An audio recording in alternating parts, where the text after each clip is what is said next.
Hi everyone, आज हम chapter number 20 locomotion and movement के एग्जाम्पलर एमसीक्यूज डिस्कस करेंगे। इसमें जो सबसे पहला सवाल दिया हुआ है आपका, वो एक match the following type question है, जिसमें 2 कॉलम दिए हुए हैं आपको और करेक्ट ऑप्शंस को मैच कराकर आपको यहाँ पे टिक करना है। तो देखिए, ये करने से पहले जो सबसे सवाल आसान वाला जो ऑप्शन है वो हम मैच करा लेते हैं। सार्कोमियर क्या होता है? एक कॉन्ट्रैक्टाइल यूनिट होता है मसल का, ये सबको ही जानता है। और ये जो आपके एक्टिन फिलामेंट होते हैं, ये एक तरह से आइसोट्रॉपिक बैंड या आई बैंड बनाते हैं।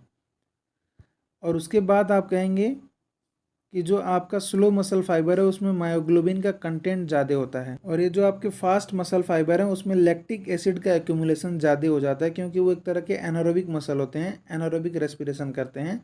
आप जानते हैं हमारे मसल में जब एनारोबिक रेस्पिरेशन होता है तो वहाँ पे लैक्टिक एसिड का एक्यूमुलेशन हो जाता है। इस वजह से ए का 2 आप मैच कराएंगे। तो उस हिसाब से अगर आप देखिए, आपका कौन सा में ऑप्शन सही आएगा? डी के लिए क्या है? डी के लिए 3 है। डी के लिए 3 दो जगह है। सी के लिए क्या है? 4 है। और आपका फिर उसके बाद बी के लिए क्या है? बी के लिए 1 है, यानी ऑप्शन नंबर सी सही जवाब है आपका। इसके बाद देखिए क्वेश्चन नंबर 2 क्या कहता है? Ribs are attach to scapula, sternum, clavicle, ilium. तो देखिए, ये बात हर कोई जानता है कि जो आपके रिब्स होते हैं वो डॉर्सली आपके वर्टिब्रल कॉलम और वेंट्रली आपके स्टर्नम से अटैच्ड होते हैं। तो आपका ऑप्शन नंबर बी ही सही जवाब है। क्वेश्चन नंबर 3 अगर आप देखें तो कहता है what is the type of movable joint present between Atlas and axis. Atlas and axis ये क्या है? आपके फर्स्ट और सेकेंड वर्टिब्रा हैं, इनके बीच में किस तरह का जॉइंट प्रेजेंट रहता है? तो आप डायरेक्टली आपको याद रखना रहता है, इसके बीच में पाइवोट जॉइंट प्रेजेंट रहता है। ठीक है। क्वेश्चन नंबर 4 आपका कहता है ATPase of the muscle is located in. जो आपके मसल में एटीपीएज होता है वो कहाँ लोकेटेड होता है? एक्टिनिन, ट्रोपोनिन, मायोसिन और एक्टिन। तो देखिए, जो एटीपीएज रहता है ये मायोसिन के ग्लोबुलर हेड वाले रीजन में प्रेजेंट रहता है, यानी सही जवाब क्या है? Option number C. ये 2018 देखकर आप कंफ्यूज ना हो, एक्चुअल में नया वाला मिल नहीं रहा है, इस वजह से 2018 से ही डिस्कस कर रहा हूँ मैं। क्वेश्चन नंबर 5 देखिए, कहता है intervertebral disc is found in vertebral column of. पहला ऑप्शन बर्ड, दूसरा रेप्टाइल, तीसरा मैमल और चौथा एम्फीबियन। तो आप देखिए, आपको पता होगा कि हमारे जो वर्टिब्रल कॉलम होते हैं उनके बीच में इंटरवर्टिब्रल डिस्क पाया जाता है।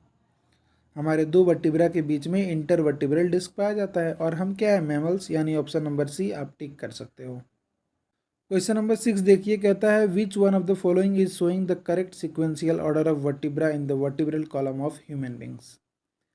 तो देखिए, जो करेक्ट ऑर्डर होता है वो होता है सबसे पहले सर्वाइकल वर्टिब्रा, उसके बाद थोरैसिक वर्टिब्रा, उसके बाद लंबर वर्टिब्रा, उसके बाद सैक्रल और उसके बाद कॉक्सिजियल। तो ये वाला ऑप्शन अगर आप देखेंगे तो ऑप्शन नंबर डी में ही दिया हुआ है, पहला सर्वाइकल, थोरैसिक, लंबर, सैक्रल और कॉक्सिजियल, यानी ऑप्शन नंबर डी ही आपका सही जवाब है इस सवाल के लिए। क्वेश्चन नंबर 7 क्या है? कहता है which one of the following pair is incorrect. इनमें से इनकरेक्ट पेयर कौन है? Option number A hinge joint between humerus and pectoral girdle. तो देखिए, यही इनकरेक्ट ऑप्शन है। हिंज जॉइंट जो होता है आपके नी जॉइंट या एल्बो के बीच में जो जॉइंट होता है वो हिंज जॉइंट कहलाता है। ठीक है। जबकि आपके ह्यूमेरस और पेक्टोरल गडल के बीच में तो बॉल एंड सॉकेट जॉइंट होता है, बॉल एंड सॉकेट जॉइंट। बाकी option number B pivot joint हमारे एटलस और एक्सिस के बीच में, ग्लाइडिंग जॉइंट हमारे कार्पल्स के बीच में और सैडल जॉइंट हमारे कार्पल्स और मेटाकार्पल्स के बीच में पाया जाता है। तो बाकी 3 ऑप्शन तो सही है, गलत जो है ऑप्शन नंबर ए ही है। और क्वेश्चन नंबर 8 देखिए, जस्ट पहले हमने बताया कि नी जॉइंट और एल्बो जॉइंट के बीच में किस तरह का जॉइंट होता है? तो आप कहेंगे हिंज जॉइंट होता है, तो ऑप्शन नंबर डी सही जवाब है। क्वेश्चन नंबर 9 एक बहुत ही आसान सवाल, कहता है macrophages and leucocyte exhibit. Macrophage और जो ल्यूकोसाइट होते हैं उनमें किस तरह का मूवमेंट होता है? तो आप कहेंगे उनमें एमेबोइड मूवमेंट होता है, एमेबोइड मूवमेंट, यानी ऑप्शन नंबर सी सही जवाब है। और क्वेश्चन नंबर 10 उससे भी आसान, कहता है which one of the following is not a disorder of bone. इनमें से कौन सा बोन से रिलेटेड डिसऑर्डर नहीं है?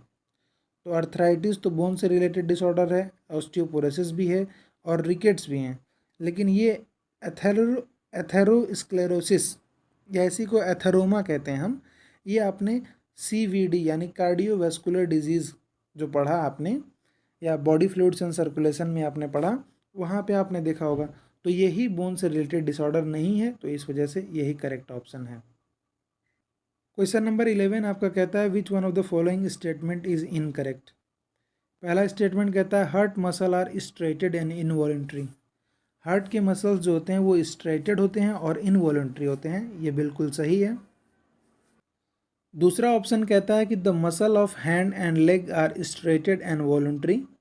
तो ये भी सही है, जो हमारे हाथ और पैरों में जो मसल्स होते हैं वो स्ट्रेटेड होते हैं और वॉलेंट्री होते हैं। स्केलेटल मसल्स स्ट्रेटेड और वॉलेंट्री होते हैं, बिल्कुल सही है।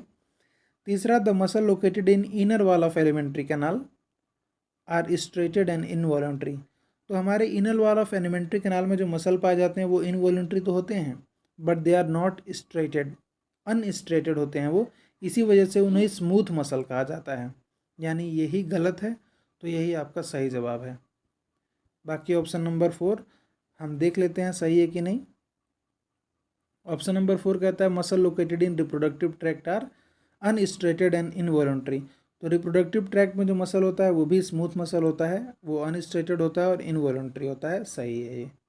यानी ऑप्शन नंबर सी आपका इनकरेक्ट स्टेटमेंट था, तो उस वजह से वो राइट आंसर था। क्वेश्चन नंबर 12 क्या कहता है which one of the following statement is true. इनमें से कौन सा सही है। हेड ऑफ ह्यूमरस, आपका जो ह्यूमरस बोन है जो हाथ में होता है, articulates with acetabulum of pectoral girdle. Pectoral girdle से तो आर्टिकुलेट करता है, पर उसमें एसिटाबुलम नहीं होता। एसिटाबुलम तो पेल्विक गडल में होता है ना, तो ये गलत हो गया।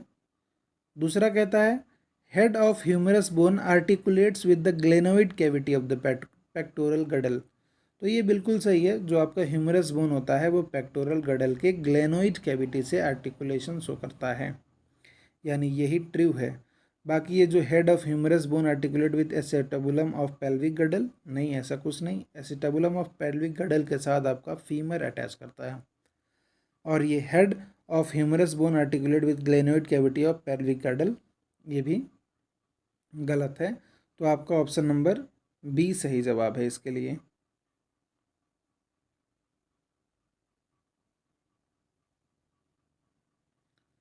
क्वेश्चन नंबर 13 कहता है muscles with characteristic striations and involuntary are. Muscle, ऐसे मसल जो स्ट्रेटेड हों और इनवॉलेंट्री हों। तो ये तो कार्डियक मसल ही होते हैं ना, ये कार्डियक मसल की प्रॉपर्टी होती है कि वो स्ट्रेटेड होते हैं और उसके बावजूद भी वो क्या हैं, इनवॉलेंट्री हैं। तो वो आपके जो कार्डियक मसल यानी हार्ट के जो मसल होते हैं वो होते हैं। तो ऑप्शन नंबर बी सही जवाब है। क्वेश्चन नंबर 14 आपका लास्ट क्वेश्चन है इस चैप्टर का।